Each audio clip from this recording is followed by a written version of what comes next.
del año 90, que se llama el Concilio de Yania, donde se reunieron los judíos en todo el territorio, los judíos bajo el territorio palestino, se reunieron y canonizaron las escrituras antiguas, que estaba en un texto hebreo muy antiguo, y varios textos en paleohebreo, la Torá, libros históricos, los Ketubín, Neveín, etcétera, etcétera.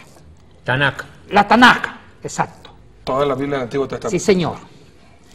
Pero resulta que había otros judíos de habla griega, en Egipto, en Alejandría. Exacto.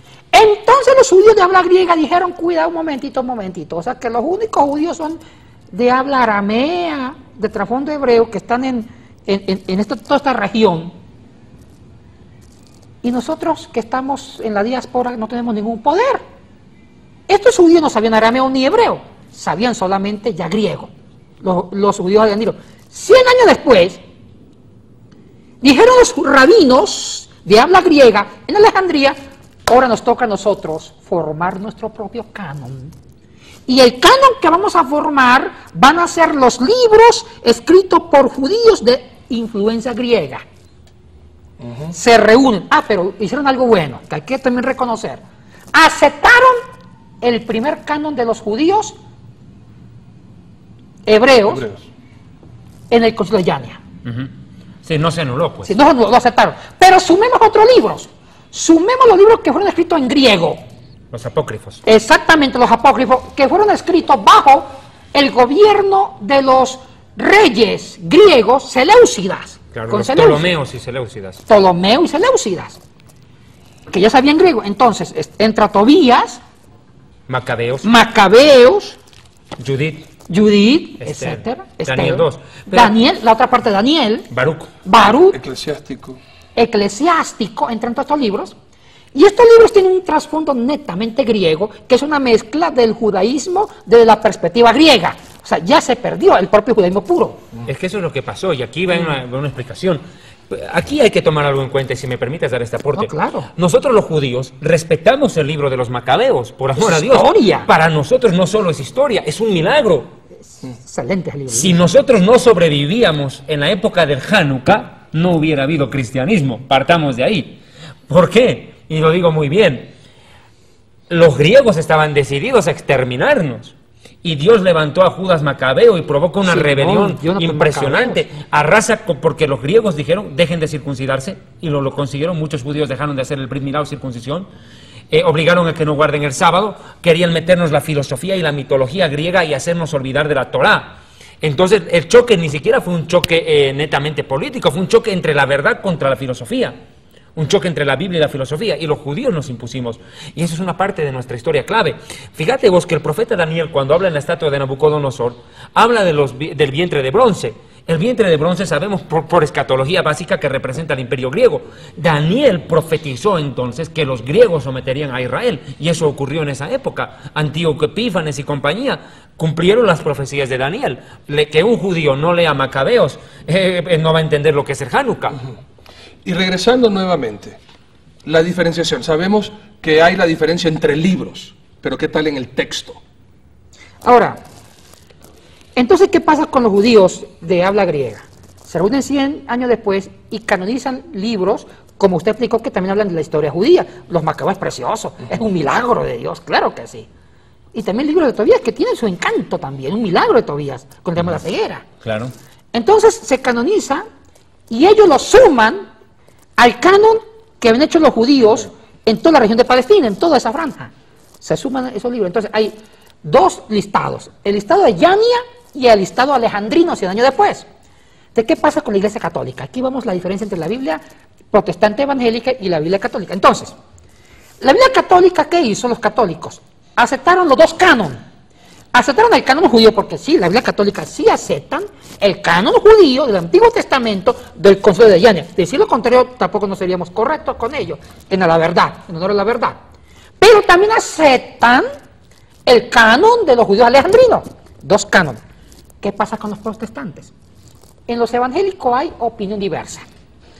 Las iglesias históricas, algunas, no todas, como algunos presbiterianos, luteranos, aceptan los dos cánones en cuanto a Antiguo, estamos hablando de Antiguo Testamento, cuidado, no nuevo. Porque entre el Nuevo Testamento ya todos coincidimos. Católicos y evangélicos coincidimos en los 27 libros del Nuevo Testamento. Aquí no hay problema. El problema es el Antiguo. Entonces los judíos, perdón, algunos protestantes aceptan el canon judío de Yania y el canon alejandrino. Los protestantes fundamentalistas conservadores de las colonias americanas del siglo XX solamente aceptan el Antiguo Testamento del Concilio de Yania, mas rechaza como apócrifos el canon alejandrino. O sea que aquí hay ópticas muy diferentes. Ahora, yo personalmente acepto la tradición y por lógica solamente el Concilio de Yania, no el Concilio alejandrino, como inspirado, pero tampoco anulo los libros alejandrinos porque hay riqueza espiritual en Macabeos. Pero aquí ya estamos en la parte conclusiva del programa. Yo quiero tocar un punto que me parece clave. Los católicos suelen protestar contra los protestantes al decirles, ustedes tienen una Biblia falsa porque les faltan libros. Bueno, yo digo, mis amigos católicos, si ustedes tienen más libros que los evangélicos, ¿por qué no los leen? O sea, el problema ni siquiera es que ustedes tengan más o menos, el problema es que no los leen. Es que no se lee, ese es el gran problema. Pero aquí hay una razón, es que hay una razón, ¿y sabes por qué? Los sacerdotes prohibieron leer la Biblia a los católicos. Y es más, viene el oscurantismo, y encima les dicen que si leen la Biblia se van a volver locos. Cuando Jesucristo dijo, vayan y prediquen el Evangelio, escudriñan las Escrituras, los sacerdotes dijeron, no, los que quieren aprender la Biblia entren al convento o al monasterio, pero afuera no. ¿Qué piensas de eso? Mire, es cierto. La Escritura no fue una libre interpretación, fue una reserva única para los clérigos, los sacerdotes. El pueblo no podía leer la Biblia. Ni entender las misas. Ni entenderla, porque la Biblia solamente fue traducida al latín, a la lengua sacra. El latín se volvió la lengua sacra por varios siglos por la Iglesia Católica Romana. Cuando en honor a la verdad la lengua sagrada es el hebreo. Exactamente. Entonces, ¿qué pasa posteriormente? Los que precedieron la Reforma, protestantes anteriores a Lutero, clandestinamente traducen del latín al inglés, al español, a las lenguas vernáculas. Y gracias a Dios que la Reforma protestante nos ayuda a traducir la Biblia primero del latín al alemán, claro, al inglés, al español. Y esto fue una bendición, porque uno de los puntos esenciales de la Reforma protestante es que la Biblia sea el único concilio, decreto que debemos seguir, lo revelado en la Sagrada Escritura. La única autoridad. La única autoridad. En el año 1129, la Iglesia Católica Romana prohíbe la lectura de la Biblia a los feligreses. Segundo detalle, aquí quiero que tomen en cuenta. Yeshua dijo las mismas palabras de Moisés. No solo de pan vivirá el hombre, sino de toda palabra que sale de la boca de Dios. Entonces, ¿qué entendemos por esto? Que todo ese tiempo del oscurantismo, de la historia, los católicos vivieron sin alimentarse de la palabra de Dios. ¿Sabe lo que es eso? Un crimen espiritual. Matar de hambre espiritual a la gente que necesitaba escuchar de Dios. Es que el problema es acá, y lo decimos clarito. Por favor, no tenemos nada en contra de los católicos. Claro. Lo que estamos haciendo en este programa es contar un poco de la historia, de cómo surgió la Iglesia, cómo surgió el Vaticano, cómo surgió el papado y tantas otras cosas más. Una cosa que me llama la atención, y ya para cerrar el programa, la palabra Vaticano proviene de la palabra latín vaticinium, ¿sí? Es hechicería o adivinación. ¿Por qué toman esa palabra cuando es algo que Dios prohibió en la Biblia? Dice, no consultes hechiceros, agoreros, brujos ni magos, porque es abominable contra Dios. La palabra Vaticano viene del latín vaticinio, hechicería. ¿Por qué? Bueno, unen la palabra vaticinio con lo profético. O sea, tratan de darle el sentido del Vaticano como una religión profética. Pero profecía no es lo mismo que adivinanza. Exactamente, pero ¿lo malentendieron? ¿O lo torcieron a propósito? O lo torcieron a propósito, como una forma inclusive de vaticinar el futuro en nombre de Cristo y de Dios. ¿Y qué mejor que tratar el futuro para tratar a la gente, someterla? O sea, la Iglesia Católica pensó.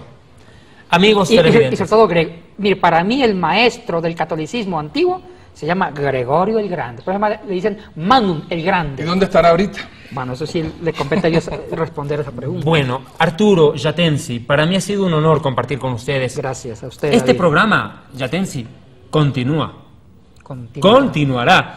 Amigos televidentes, para cerrar el parte final, agradezco a todos los hermanos y amigos que asistieron a la campaña en la Iglesia del Batán. No había campo.